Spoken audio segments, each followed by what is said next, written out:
नमस्कार. आज आपण हक्क सोडपत्र म्हणजे काय ते थोडक्यामध्ये समजून घेणार आहोत. हक्क सोडपत्र म्हणजे एखाद्या मालमत्तेवर दोन व्यक्तींचा किंवा अधिक व्यक्तींचा समान हक्क असेल आणि त्यातील एखादी व्यक्ती दुसऱ्या व्यक्तीच्या नावाने आपला हक्क सोडत असेल तर त्यावेळेस हक्क सोड प्रमाणपत्र हे तयार करून द्यावे लागतं. आता याची वैशिष्ट्ये आपण थोडक्यामध्ये बघणार आहोत. हक्क सोड प्रमाणपत्रांची पहिली वैशिष्ट्य म्हणजे एका हक्कधारकांकडून दुसऱ्या हक्कधारकाला हक्क सोडला जातो. त्यानंतर हे सहसा वारसा हक्कातून मिळालेल्या प्रॉपर्टीमधून करून दिले जाते.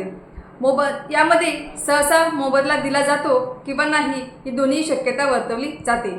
आणि यामध्ये महत्त्वाचं म्हणजे या हक्क सोड प्रमाणपत्राचं नोंदणी आणि करणं हे अनिवार्य आहे. हक्क सोडी केल्यानंतर एकदा हक्क सोडल्यानंतर परत आपला हक्क त्यावर आपल्याला दाखवता येणार नाही. हे म्हणजेच फक्त हक्क सोड प्रमाणपत्र एवढंच आपण या व्हिडिओमधून थोडक्यात समजून घेतलेलं आहे.